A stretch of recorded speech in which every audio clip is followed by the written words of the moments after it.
Hey friends, it's Tracy. Today I'm sharing this beautiful Mother's Day project using a few stencils from Essential Stencil. Now, guys, if you are new to Essential Stencil or stenciling, I wanted to share my tips and tricks of things that I came up with that I ran across, how I corrected them, and also some other ideas that I have for decorating the entire piece. Hey guys, my name is Tracy. I love to share crafty ideas with a bit of rustic country charm, just like today's project. All right, let's go ahead and get started.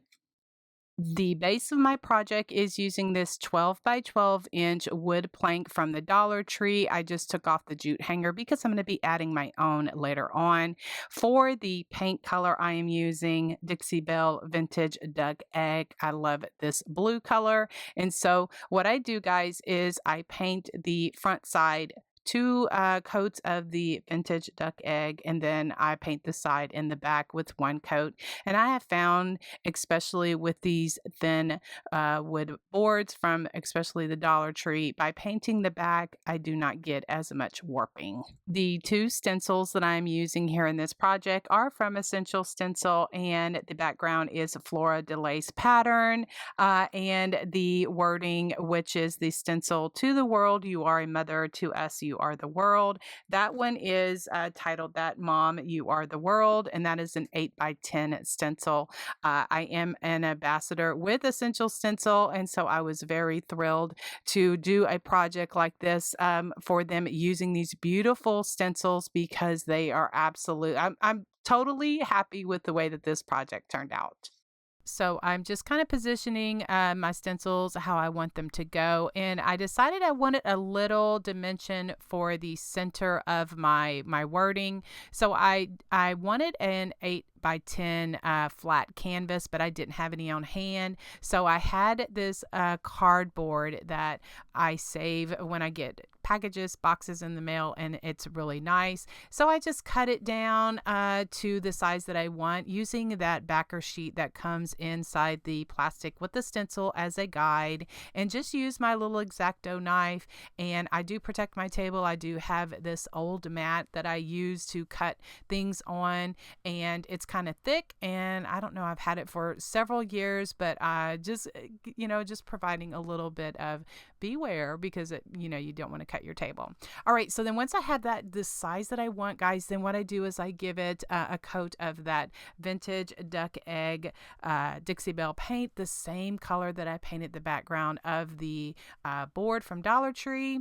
And the stencil is not quite wide enough, so I'm going to have to kind of work around the edges, but that is not a problem with these Essential Stencil border stencils like this, or background stencils. They have a continuous pattern, so I just lined it up and just continued to stencil it. So I'm using the large stencil brush from Essential Stencil, and if you are new to stenciling, the key to stenciling to get it where it doesn't bleed underneath the stencil is to offload the paint on your brush. And so you don't want a whole lot of paint, so that's why I'm dipping my brush in the paint, and then I'm just offloading there on the paper towel. And then I'm just going in a circular motion around my board here, and just kind of figuring out how much I need, because I'm going to be covering up that middle part, so I really don't need to do that. And oh my goodness, isn't this gorgeous? Oh my god, just absolutely gorgeous. Anyway, so then this is what I was talking about, where like it wasn't quite wide enough, so I'm just aligning it up, and I should have stood up like over it, but since I have an overhead camera, I didn't want my head to get in the shot, because I did get off just a little bit, but that is okay because I just took the little liner brushes that Essential Stencil also has, and I just connected them where I just had the little space in between there, and it just worked out perfect. So then once I figured out my error of not getting it all the way close, then I did correct and went ahead and did that off camera so that I could stand up and stand over it so that I could get my stencil all lined up correctly. And so I wanted to share with you, even an experienced painter as myself, I'm always, figuring out ways to correct my mistakes. And these little liner brushes just help with that. I just went ahead and corrected anything that I got too much paint on. So the next stencil is the To the World. You are a mother. To us, you are the world. I'm doing this for Mother's Day gift. And so just taping it, just using some painter's tape so that I will keep my stencil down. And I'm not going to be using those flowers. So I didn't want to mistakenly get some stencil in that. So I just covered it up with my painter's tape. Now I'm just doing the same method just by loading my brush, offloading it to get just a little bit of the paint, and then I go in a circular motion just to stencil on my word. And then I'm just taking my little liner brush and connecting those little bridges. That's what those are called, the little spaces that are in between the stencil letters, and just taking my little liner brush just to connect those in any words or any little letters that I got a little light on. So the beautiful flowers are from this set, Peonies in Bloom, which is a transfer set from Essential Stencil as well. And so I was just figuring out which ones I wanted. So I decided on these white peonies with the beautiful wispy greenery. And just a tip, if you didn't see my video, this is how I store my rub-on transfers. I just cut them down in those plastic folders I get from Hobby Lobby. You can get them individually or in a pack of 10 for like $7.99 as of the time of this video. And so those work really good, and I can quickly see what transfers I have, and they all stay together just like that. So what I'm doing is I am going to adhere this to my cardboard, and so I'm just burnishing it with the little tools. Well, I quickly figure out that it's not coming off. And so I wanted to share this little tip with you. What I did is I put a layer of Mod Podge on it just to kind of seal it and give something for, I guess, my transfer to stick to. And so before I did the Mod Podge, I wanted to go ahead and give it a little bit of depth and definition. So I just pulled out my dark wax, the Kiehl's dark wax, gave it some of that around the edges, just the look that I like. Then I go ahead and use my Mod Podge and give it a coat of the Mod Podge. And then that is, once all of that dries, then my transfer did adhere much easier to come off of the plastic. Now I did really have to burnish it on there, like really give it kind of some, take my time and really kind of get it to come off of this. And so I'm not really as experienced with using the transfers on cardboard like I'm doing here, or maybe it was the chalk paint anyway. So I just wanted to give that little tip. If your transfer is not coming off of your background, the backer paper, put Mod Podge on your surface and see if that helps. And then the little greenery from the Peonies rub-on transfer kind of got over some of my letters. So I just took my detailing brush and just went over those so that I could see the letter better. Then taking another little detailing brush, I'm just going around and giving a little bit of squiggle because I do love that. Later, I'll add a little bit of a black Sharpie marker because I just can't do a project without black Sharpie marker. I just love the outline of it. Then I take my little gator sander and I go over the entire thing and just kind of sand it. That just kind of like roughens it up a bit and just kind of adds just a little bit of, it just kind of blends everything together.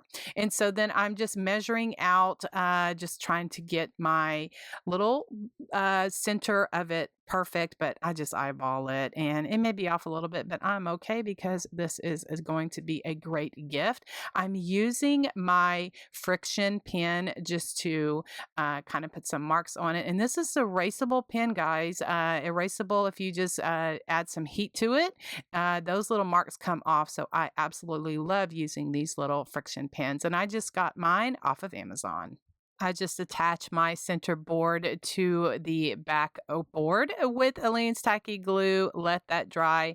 Then for additional pizzazz, I pulled out my stickles in the color Crystal, and I'm just highlighting the flower as well as some of the greenery. Let that dry completely. Then to give it a little bit more rustic around the edges, I'm just using my Kiehl's dark wax and just going around using a baby wipe just to wet my finger so that it glides across a bit more. Then here's when I'm just using the black Sharpie marker because I just do love my little black Sharpie marker. Then I am going to add some diamond dust to the center wording, and I did not want it to get on my lace background. So I just covered that up with some paper towels and then just use my adhesive spray and the diamond dust just to sprinkle that on there. Then now, guys, I am just going to be making a big, beautiful bow. It was a little bit bigger than what I wanted, but guys, I wanted to share just a little tip because once I got my bow all the way done, it was and it was covering up my words. So I wanted to share what I did just to lift it up a little bit. I took a couple of, well, I only took one. I pulled out two once you see it here in the video. I thought I was going to need two, but I actually used the giant craft sticks that I get from Walmart, and I painted it the same color of that vintage duck egg, and then I just glued that to the back to kind of stick up above where the bow would go. And then when I finished my bow, I just tied my bow and adhered that bow to it was kind of like a little extender. When I do my wreaths, I know that there is some sign extender, like door hangers, they have like sign extenders, and that's kind of where I got the idea from. So I just have a list. That's the little tip for you. If your bow is not, if it's a little too cramped up at the top or wherever you want, just maybe use a craft stick or, any kind of like wooden stick and kind of extend it off of your project just to have your bow to adhere to. So as I just fluffing my bow and just trimming off any of the long tails that I think cover up my words a little bit. And then I wish I would have stayed with this muted greenery that I got from the Dollar Tree, but I went ahead and switched it out for this natural tan colored baby's breath that I got from Hobby Lobby. Anyway, it is what it is. So then now I'm just going to figure out what kind of little flowers I want for the center of my bow. I do have these burlap flowers that I got from Hobby Lobby, and I got them on sale. But then I decided to use the wooden roses, the wooden curls from the Dollar Tree, and I just put 3 of those in the center, and I just love the accent that it gives for this project. So I just glued those there. Then for the hanger, I just added, I have this 4-ply jute that I get from Hobby Lobby and just made a hanger for my project. And then I thought that it needed just a little extra, just to give it a little bit more high end. I just pulled out 4 20mm split wood balls, painted those in drop cloth, Dixie Belle paint, and then grunged them up with my dark wax. And then I just attached those or adhered those to each of the corners with my stick fast glue. And it just really kind of, I feel, completes the project. And I say this with every project, but I absolutely love the way that this turned out. And I love the way that it lifts up this bow. And I'm going to probably be using this in future projects because, sometimes our bows are a little bit bigger or we think we want them a little bit more extended off of our project. So adding a little craft stick might help with that. Also, I wanted to share just a couple of ideas of how to style this. I did put a jute rope on there on the back for hanging, or I have one of these plastic easels, or just an easel. It doesn't even have to be a plastic easel. It's just something that I had in my stash. And so I just put it on the easel, and it just makes a perfect side table decor piece. So depending on what space you have or what you want to do with it, I just wanted to give a couple of ideas of what you could do with it. And friends, if I've inspired you to try out stenciling, I do have my affiliate code in the description box, as well as a discount code for anything on the Essential Stencil website.